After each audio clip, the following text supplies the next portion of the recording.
Hello বন্ধুরা, আসসালামু আলাইকুম। সবাই কেমন আছো? আশা করি সবাই ভালো আছো।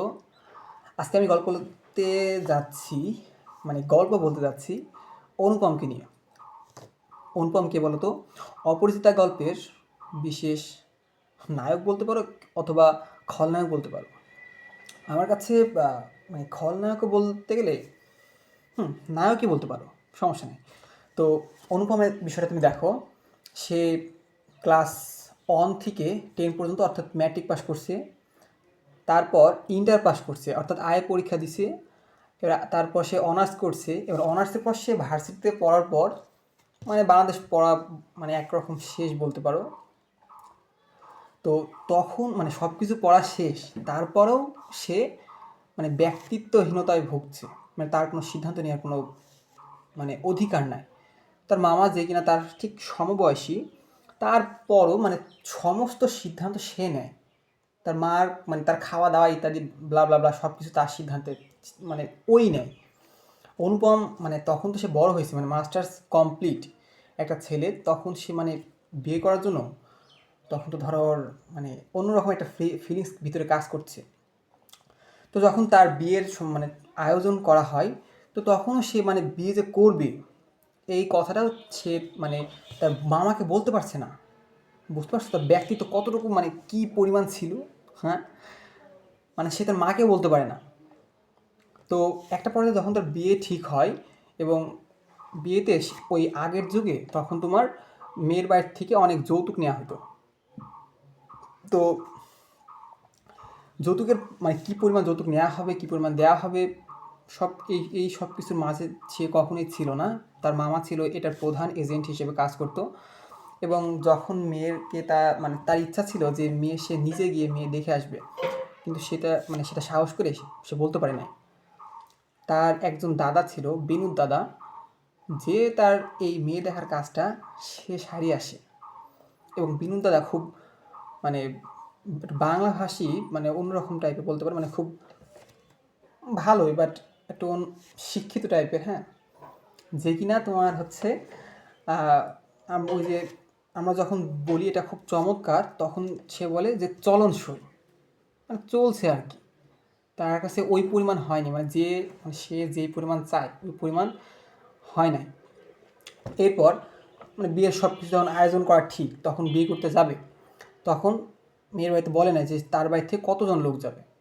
তো সেরকম একটা আয়োজন করছে মেয়ের বাবা, তার আন্দাজ মতো। তো গায়ে হলুদ যখন সবাই যায়, তখন যে এত পরিমাণ লোক যায় যে তার আদমশুমারি করার মতো ব্যাপার চলে আসে। এবং এই কথা ভাবি ছেলের মা এবং ছেলের মামা তোমার ওরা হাসাহাসি করতে থাকে, যেটা তোমার অনুপম দেখে। তখন দেখার পর এবার পরবর্তী যখন বিয়ে হবে, তখন তো সবাই গেছে, তাই না?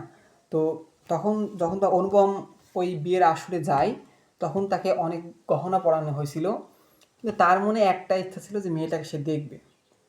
তো সব কিছু যখন ঠিকঠাকই চলছিল, একটা পর্যায়ে তার মামা মেয়ের বাবাকে ডাকার পর বলে যে আপনি এখানে আসেন, আমরা মেয়ের গহনা পরখ করে দেখতে চাই। আপনি এর আগে যেটা হয়েছে, গায়ে হলুদে যখন খাওয়া দাওয়াতে লোক টানাটানি একটা বিষয় তখন তৈরি হয়েছিল, তখন এই কথা বলে যে এটাতে টানাটানি ছিল, তো আপনার শুধু মুখের কথা আমরা বিশ্বাস করতে পারবো না, আমরা মেয়ের গহনাটা পরোক্ষ করে দেখতে চাই। এবং তার জন্য সে তার বাসার যে শ্যাকরা ছিল, অর্থাৎ বর্তমানে যাদের আমরা স্বর্ণকার বলি, সে নিয়ে আসে এবং স্বর্ণকারকে বলে যে ওই গহনাগুলা পরোক্ষ করে দেখবে আর কি। তো এটা শোনার পর মেয়ের বাবা কী করে, অনুপমকে ডাক দেয় যে তুমি ভিতরে আসো। এবং ওই বিয়ের আসর থেকে অনুপম ভিতরে আসে এবং অনুপমকে বলে যে তোমার মামা মেয়ের সমস্ত গহনা পরোক্ষ করে দেখতে চাচ্ছে, এতে তুমি কি বলো? তো সে এতে কোনো মতামত দেয় না, কারণ তার তখন কিছুই বলা ছিল না, কারণ সে অনেক ব্যক্তিত্বহীন একটা মানুষ, যার কোনো সিদ্ধান্ত বা মতামত দেওয়ার কোনো অধিকার নাই বা সাহস নাই বলতে পারো, যেটা তুমি, ঠিক আছে?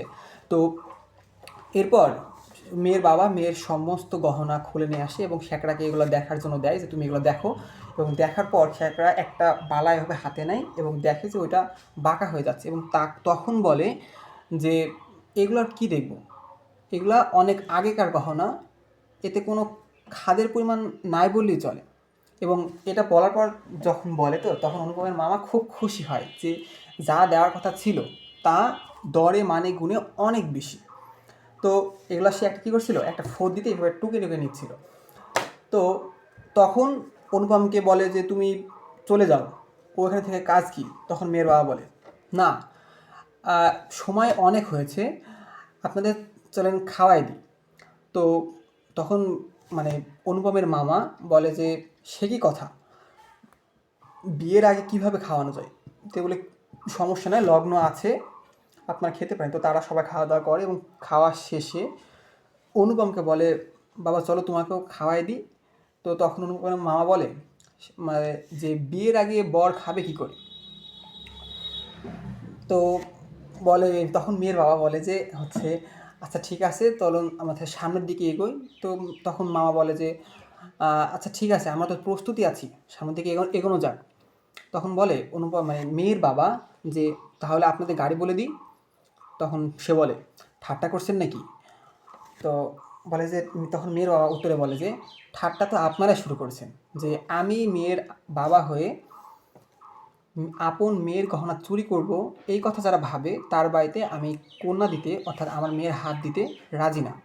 এবং ওইখান থেকে অনুপমকে তোমার ফিরিয়ে দেওয়া হয় এবং অনুপমের ভিতরে একটা ক্ষোভ জন্ম নেয় যে আমি এত ভালো ছেলে, তামাকটুক পর্যন্ত খায় না, এবং পৃথিবীতে আমি একমাত্র বর যাকে কিনা মেয়ের বাবা নিজে বিয়ের স্থান হতে বিদায় দিয়ে দিয়েছে।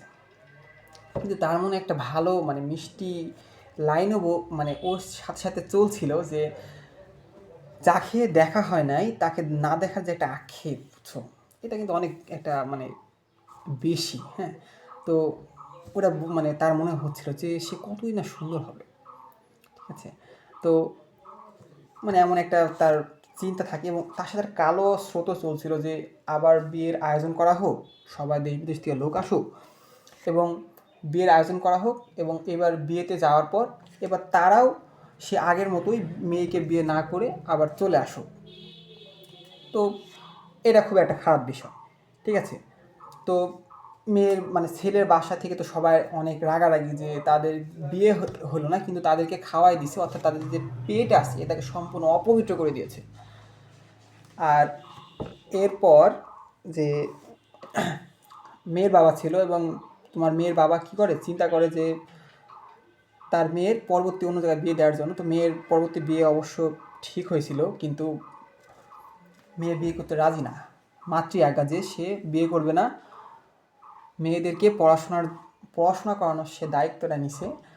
তো একদিন তোমার অনুপম এবং তার মা ট্রেনে করে মানে চলাচল করতে যাচ্ছিল, অর্থাৎ এক জায়গায় যাচ্ছিল, তখন গাড়িতে ট্রেনে তাদের সাথে দেখা হয় মেয়েটার। তো দেখা হওয়ার পর মেয়ে মানে অনুপমের মা প্রথমত দেখে তাকে অবাক হয়ে যায় যে এত সুন্দর মেয়ে কীভাবে হতে পারে। অনুপম ওই যে অনুপম একটা লাইন শুনে যে এখানে আসেন, এখানে আমাদের গাড়িতে জায়গা আছে, এটা তার কানের মধ্যে বারবার বাজতেই থাকে এবং গানের সুরের মতো শোনায়। তো এটা শোনার পর অনুপম যখন মেয়েটা সমস্ত যখন তোমার ওই কী বলে চলছিল এক কথা, ঠিক আছে, ট্রেন চলে, তাদের কথা হয়, দেখা হয় কিন্তু মানে ওই তখন কথা হয় না, কিন্তু একটা পর্যায়ে যখন মেয়েটা ট্রেন থেকে নেমে যাবে তো তখন অনুপমের মা মেয়েটাকে জিজ্ঞেস করে যে তোমার নাম কি মা? তখন সে বলে আমার নাম কল্যাণী। আর তোমার বাবার নাম? বললো শম্ভুনাথ সেন না বাবু, যাই হোক, তিনি এখানকার ডাক্তার। তো এটা শোনার পর তারা বুঝতে পারে যে এই সেই মেয়ে যার সাথে তার অনুপমের বিয়ে হওয়ার কথা ছিল। তো একটা পর্যায়ে সে অনুপম তোমার মানে মাতৃ আজ্ঞা মানে ওইখান থেকে ছেড়ে সে এখন ওই মেয়েদের বাসা যেখানে ওইখানে এসে বসবাস শুরু করে এবং ওই মেয়ের যে বাবা ছিল ওনার কাছে এসে ক্ষমা চাই যে আপনি আমাকে মাফ করে দিন, আমি তখন বুঝতে পারি নাই। তো একটা পর্যায়ে মেয়ের বাবার মন গলে, কিন্তু মেয়েটার মনও গলে, কিন্তু সে তখন মেয়েটাকে বলে মানে তাকে বিয়ে করতে চায়, কিন্তু মেয়ে বলে যে আমি বিয়ে করতে রাজি না, আমি বিয়ে করব না। ওই যে বললাম যে সে মেয়েদেরকে পড়াশোনা করানোর মানে প্রতিশ্রুতবদ্ধ হয়েছে। তো তখন সে বলে যে আচ্ছা ঠিক আছে, মানে সে তখন রাজি হয়ে যায়, ঠিক আছে। তো তার মধ্যে তারপর একটা মানে ভালো লাগা কাজ করছিল যে যে জায়গা তো অবশ্যই আছে, না হলে আমি দাঁড়াতাম কোথায়, মানে মনে মনে সে ভাবে আর কি, হ্যাঁ, যে যে তোমার যে সে তাকে বিয়ে করছে না, ঠিক আছে, কোনো সমস্যা নাই, কিন্তু ওই যে তার যত কাজ বলো, অনেক ছোটোখাটো যে কাজগুলো থাকে, তখন ওইখানে ও তোমার অনুপম সাহায্য করে, হাতে হোক টাকা দিয়ে হোক, মানে অনেক রকমভাবে তাকে সাহায্য করে। তো এটা নিয়ে সে অনেক খুশি থাকে। হ্যাঁ, তো দেখো ভালোবাসা কেমন একটা জিনিস, তাই না? যে তাকে কাছে পায় না, কিন্তু তার সাথে মানে কথা বলা, চলা, তার কোনো কাজে সাহায্য করা, তো এটা অনেক মানে মজার একটা বিষয়, তাই না? তো আসলে আমাদের বর্তমান সময়ে এখনকার যদি বলি, তো এটা টোটালি ভিন্ন। হ্যাঁ, একটা কথা আছে না যে মানে ধরার আগে শেষ, তো বিষয়টা এমন। হুম, যে ভালোবাসা খুব রেয়ার, নাই বললেই চলে এখন। তুমি আমি যখন মানে আমি এখন যে এখানে আছি, আমার মনে হয় যে আসলে ভালোবাসা জিনিসটা নাই বলতে পারো, আবার আছেও বলতে পারো, কিন্তু বর্তমানে বেশিরভাগ এখন মানে টাকার উপর ডিপেন্ড করে। হুম, আমি দেখছি অনেক জায়গাতে দেখছি যে টাকার উপর ডিপেন্ড করে, স্বচ্ছকে আর কি বলতে পারো। তো যেটাই বলি না কেন, ভালোবাসা অবশ্যই সুন্দর, অবশ্যই সুন্দর, তবে যদি সেটা মানে কোনো ভেজাল মুক্ত হয় তাহলেই সুন্দর। হ্যাঁ, তো এটাই ছিল বলার। এতক্ষণ থাকার জন্য ধন্যবাদ। আল্লাহ হাফিজ, টাটা।